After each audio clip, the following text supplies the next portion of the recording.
हमारे सूबे की है। ये जो इंप्रेशन दिया जाता है ना कि काम नहीं होता, काम नहीं होता, काम नहीं होता, ये उसका जवाब है।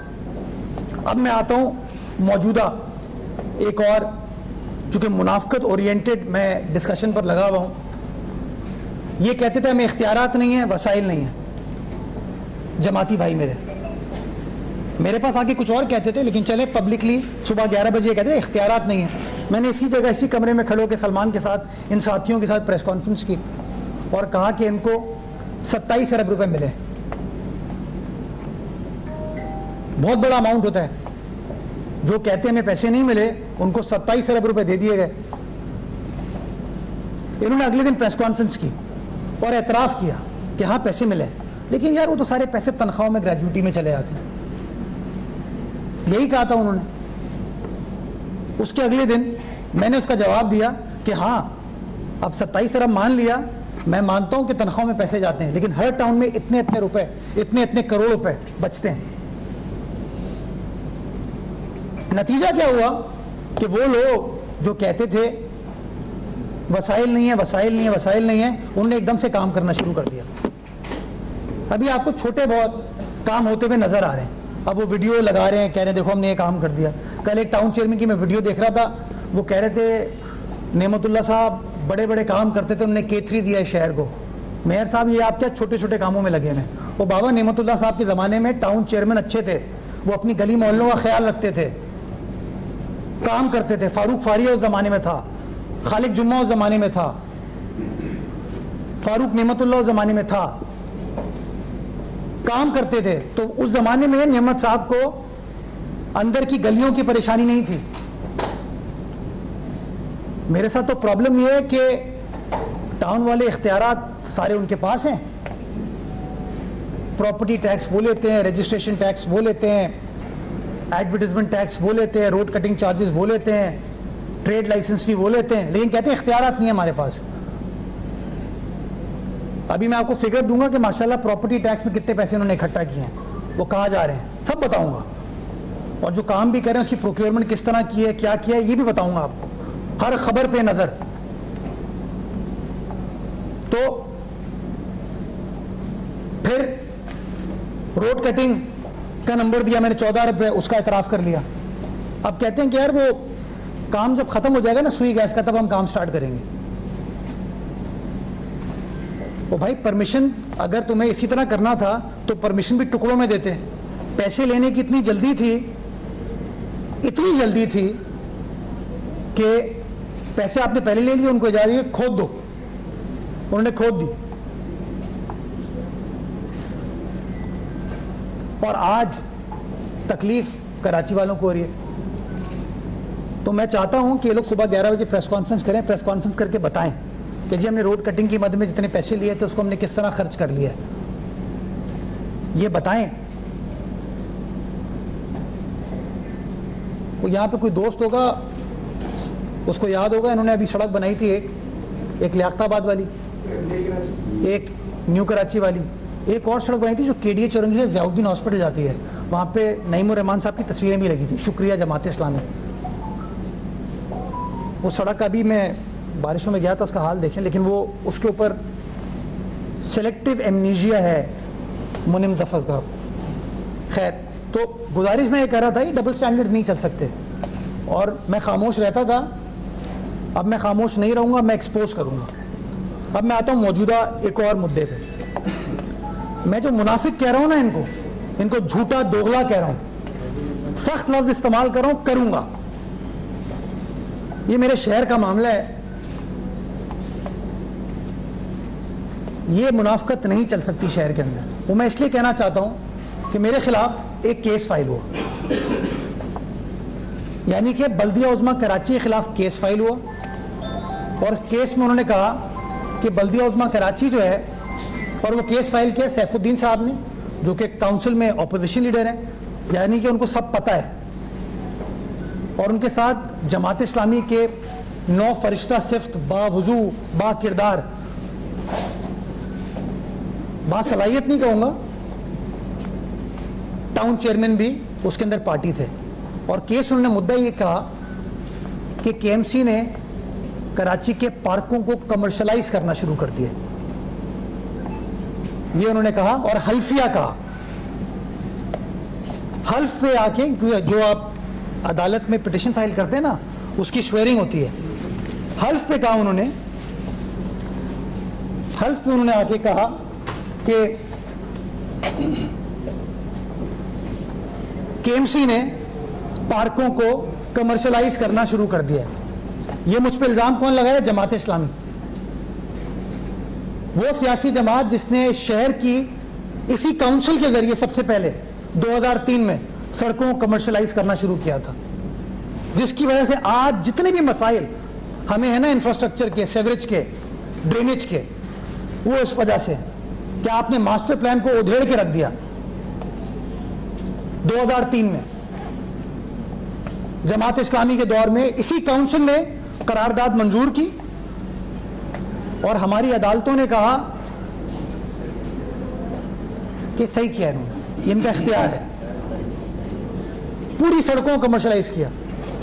हमने क्या किया, जब हमारा वक्त आया, हमने कहा ये पार्क्स बंद पड़े हैं, ये पार्क जो है ये चरसियों की आमाजगाह है, इस पार्क में कोई फैमिली जाके विजिट नहीं कर सकती है, गैर इखलाकी सरगर्मियां हो रही होती हैं यहां पे। तो हमने क्या किया, और हमने इंस्पिरेशन ड्रॉ की छोटे छोटे पार्क जो कि डिस्ट्रिक्ट सेंट्रल में इनके थे, कोरंगी में इनके थे, ईस्ट में इनके थे। हमने कहा भाई ऐसा करते हैं, इन पार्क्स के अंदर रिक्रिएशनल एक्टिविटी स्टार्ट करते हैं। जैसे रिक्रिएशनल एक्टिविटीज दुनिया भर में होती हैं, पाकिस्तान में इस्लामाबाद, लाहौर में जाएंगे वहाँ होती है, कराची में DHA में जाएंगे आपको वहाँ नज़र होती हुई नज़र आती हैं, इनके छोटे छोटे पार्कों में जाएंगे वहाँ भी होती हुई नज़र आती हैं। तो हमने कहा कि हम इस मामले को लेके आते हैं अपनी काउंसिल में, और काउंसिल से एक इजाज़त लेते हैं कि इन पार्कों को रिवाइव करने के लिए यहाँ पर खेलों की सरगर्मियों को ऐड करना चाहिए। और नतीजे में वो बाग इब्ने कासिम जो कि बंद पड़ा हुआ था, आप सब जानते हैं कि वहां पे एक जमाने में डेड बॉडी उसके टैंक से बरामद हुई थी। 131 एकड़ का पार्क था, 131 लोग नहीं होते थे वहां पे। हमने कहा वहां पे चाय वाला भी होना चाहिए, वहां पे फ्रेंच फ्राइज वाला भी होना चाहिए। फिर हमने वहां पे स्कूलों को इजाज़त दी कि आप आए, अपनी पिकनिक वगैरह करें, साइकिलिंग ट्रैक बनाया, लोग आना शुरू हुए। वहाँ पे हमने खेल कूद की सरगर्मियाँ स्टार्ट की, लोग आना शुरू हुए, वो पार्क रिवाइव हो गया। उसका देखा देखी कराची के 4-5 जगहों पे और यही काम हुआ। ये सारा काम काउंसिल से मंजूर कराया गया, उसी काउंसिल ने जिसने नेमतुल्लाह साहब के ज़माने में शहर की सड़कों को कमर्शियलाइज किया था। हमने काउंसिल से इजाज़त ली कि हम पूरे पार्क को कमर्शियलाइज नहीं करेंगे। हमने कहा हम पार्क के एक हिस्से को रिक्रिएशनल एक्टिविटीज के लिए इजाजत देंगे, उसका रेंट लेंगे उनसे माहाना, जिससे पार्क को लुक आफ्टर करने में आसानी हो पाएगी। चले गए अदालत, कौन लोग? यही 9 लोग। और अदालत में जाके उन्होंने कहा कि केएमसी गलत काम कर रही है, ये केएमसी को नहीं करना चाहिए। हालांकि जो कमेटी हमने बनाई थी काउंसिल की मंजूरी से पहले, ताहिर भाई मैं आपको बताना चाहूंगा, काउंसिल की मंजूरी से पहले एक कमेटी बनाई थी हमने। उस कमेटी के अंदर जमात इस्लामी के माशाल्लाह रुकन मौजूद थे, उनका दस्तखत मौजूद है, मिर्जा आफाक बेग गालिबन उनका नाम है, वो कागज भी मैं आपके साथ शेयर कर सकता हूँ। उसके बाद वो काउंसिल ने मंजूर कर दी। तो ये लोग जो जमहूरियत जमहूरियत जमहूरियत करते हैं, वो अपनी काउंसिल की पास करदा करारदाद के खिलाफ कोर्ट चले गए। और सैफुद्दीन साहब ने एक बड़ी जबरदस्त चीज की, वो खुद भी गए, अपने साथ टाउन चेयरमैनों को भी ले गए। वो टाउन चेयरमैन जिन्होंने अपने अपने पार्क्स का कुछ हिस्सा नहीं, पूरे के पूरे पार्क बंद कर दिए हैं। किसी पार्क में लिखा है फैमिली पार्क और अंदर कबड्डी हो रही है। फैमिली पार्क, वो नंगे हजरात माशाल्लाह, मैं भी आपको दिखाऊंगा, वो माशाल्लाह वर्जिश भी कर रहे हैं, खेल कूद भी कर रहे हैं। एक पार्क मेरी बचपन की याद है, नाहिद सुपरमार्केट के सामने, वहाँ यूसी का दफ्तर होता है, नवाब सिराजुद्दौला पार्क कहते हैं उसको। मैंने बचपन में खेला है वहाँ पे। हमारी वालदा वहाँ करतबा बाजार जाती थी, हम गाड़ी चलाते थे, अम्मी शॉपिंग करती थी, हम टाइम गुजारने के लिए वहाँ आके बैठ जाते थे। वो टिकटॉक का ज़माना नहीं था।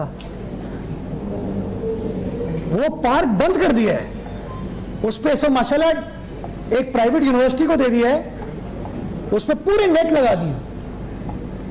बावजू, बा किरदार, ईमानदार, नेक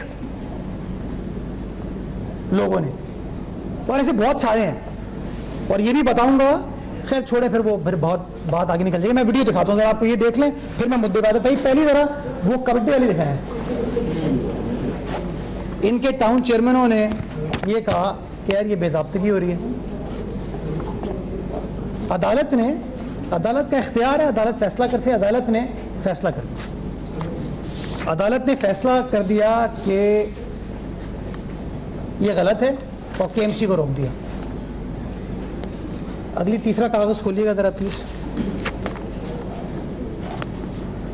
अब ये पार्ट है, मैं गुजारिश करना चाहता हूं, बस अभी रोकिएगा, मैं गुजारिश ये करना चाहता हूं।